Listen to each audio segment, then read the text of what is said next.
Okay, everybody, welcome back. Did you miss us? Yes, no? Honest answer, no. Anyway, I want to thank Senator Murray and Reid for joining me.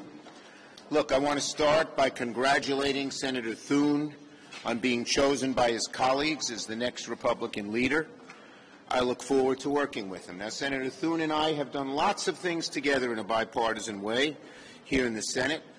I'm very hopeful that will continue. As you know, I strongly believe that bipartisanship is the best and often the only way to get things done around here in the Senate. And of course, I want to first address the election. Many across the country, of course, are disappointed, sad, even angry right now. Now, I understand those feelings. It never feels good to come up short. But when you do, you pick yourself up, you dust yourself off, you learn from it, and that's exactly what we intend to do. This is going to be a period of learning for our caucus. As I said, we did many things right, we did things wrong, and there are things we must do, and we're going to look at all of it. As I told my caucus at lunch, we should regard this election really as a challenge. The American people have presented us with a challenge. We must learn from it. We must answer that call. And we will work doggedly in the weeks and months ahead to do just that. In the meantime, we have a lot to get done. First, we have to make sure the government's funded by the December 20th deadline. As always, bipartisan cooperation is vital to avoid a Christmas shutdown, just as that bipartisan cooperation avoided a shutdown on September 30th. We'll hear more from Senator Murray about that. Next, we need to pass the NDAA to keep America safe, to take care of our soldiers, to hold the line against America's adversaries here and around the world. And Senator Reid will talk about that. Also, there are other priorities we want to make progress on before the end of the year, which will only happen if there's bipartisan support.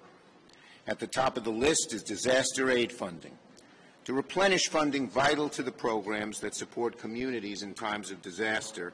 And we've seen this destruction and change in weather and disasters all over the place. In Tennessee, in North Carolina, and Florida, which were battered by hurricanes, but there are so many more communities in every part of the country, in the Northeast, the South, the West Coast, Hawaii, everywhere in between.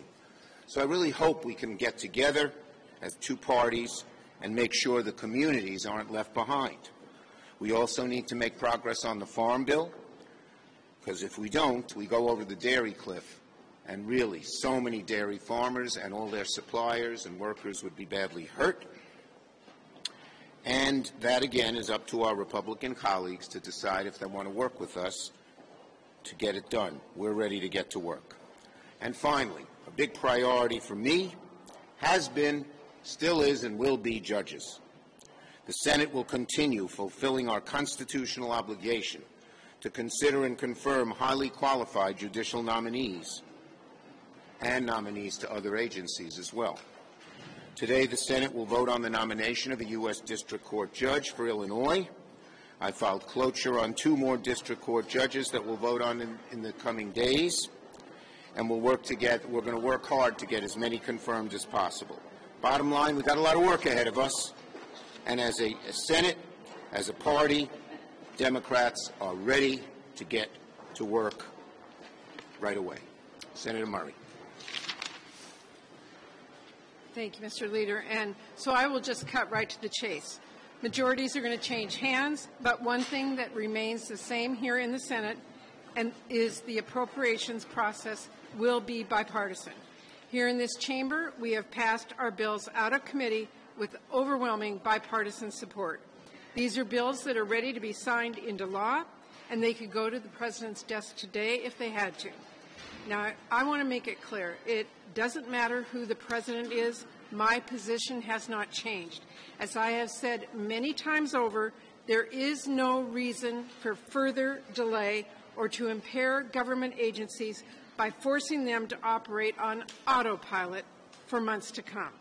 We should pass our bipartisan full-year spending bills before the end of the year. Democrats, for our part, have championed priorities in our spending bills that matter to working people, whether that's fighting to lower the cost of child care for parents, working to shorten wait times for seniors who are desperately trying to get their Social Security benefits, or making sure that moms and babies do not go hungry.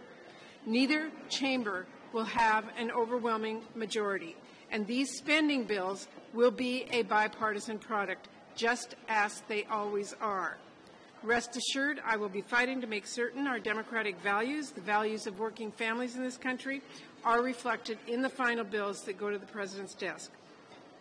I also want to make clear, getting a comprehensive bipartisan disaster relief package negotiated and passed as soon as possible must be a priority. So on that note, I want to announce that I will be holding a bipartisan hearing of our full Senate Appropriations Committee 1 week from today. Senators on both sides of my committee will have the opportunity to hear directly from top agency heads. This is urgent work. The American people must know that in times of disaster, Congress will come together to help every community in every part of this country, no matter what. I have heard directly from Democrats and Republicans in this chamber about how important this work is. I expect this to prove true in the Senate, and I will be pushing for serious progress on this front every day until we get every community the help they need. Thank you. Well, let me begin by adding my congratulations to Senator Thune on his selection as a Republican leader. We all know a lot has changed over the last several weeks, but one thing hasn't changed, and that is keeping the people of America safe and secure. And we must ensure that our military men and women have the resources they need to remain the strongest and most effective force in the world. And our adversaries are watching. Right now, Congress has the opportunity, the responsibility really, to step up and show the world that we stand with our allies and partners. The National Defense Authorization Act is critical to that effort. And I am encouraged by the progress we've made over the past month in NDAA negotiations between the Senate and House, and I hope soon to produce a compromise bill. I want to thank my colleagues on the Armed Services Committee, as well as Leader Schumer and our colleagues in the House. We have an NDAA that makes our country safer and stronger. I also want to commend the staff of both the House and the Senate, Republican and Democrat, for their diligence during the last several weeks. This is a bipartisan defense bill that addresses the long-term challenges posed by China, Russia, and other adversaries. It will provide an historic pay raise for our military members and defense civilians. The NDAA is laser-focused on investing in the people, platforms, infrastructure, and technologies that will define the future. Specifically, it addresses the challenges and opportunities presented by disruptive technologies like hypersonics, artificial intelligence, drones, and quantum computing. It also goes a long way towards modernizing our ships, aircraft, and combat vehicles, and improving the lives of our women and men in uniform. The defense bill makes important progress towards achieving our shared bipartisan goals, a safe, secure America in a peaceful world. And I urge my colleagues to work with us to get it passed quickly. Thank you. Okay, questions? Yes. What's your initial assessment of President Trump's nominees, and specifically, are you concerned about Pete Hegseth's nomination to be Department of Secretary of Defense? There'll be time to analyze that later. Yes, Manu. As you look at what happened last week, do you, as the leader of the party, accept any blame for the Democrats' bad night? Look, when you face a setback, you have to examine what happened. You have to pick yourself up, dust yourself off. You have to learn. We're going to spend a long time learning, and then figure out how to go forward and move forward. And that's what we're going to do. We did some things right. We did some things wrong. There are things we must do. And as I said, We're going to learn from what happened and move forward. Yes.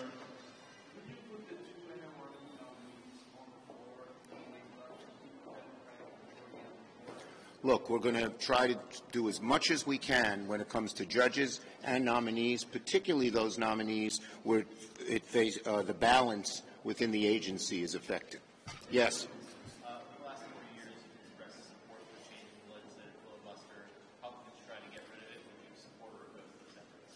Look, the bottom line is we always felt, because democracy was so precious, the same thing we did 4 years ago when we tried to change the rules and make sure that voting rights and Citizens United and reapportionment were changed. But for the rest of it, we said we would study it and look at it and talk to the caucus. If we retained the majority, we didn't. Yes? Sir, AI legislation is a big part of your AI legislation has been a big priority. What legislation? I didn't hear.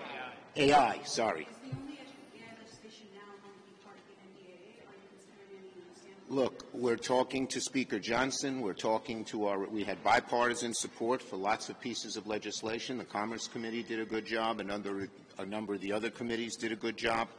And we're going to try to get as much done as we can.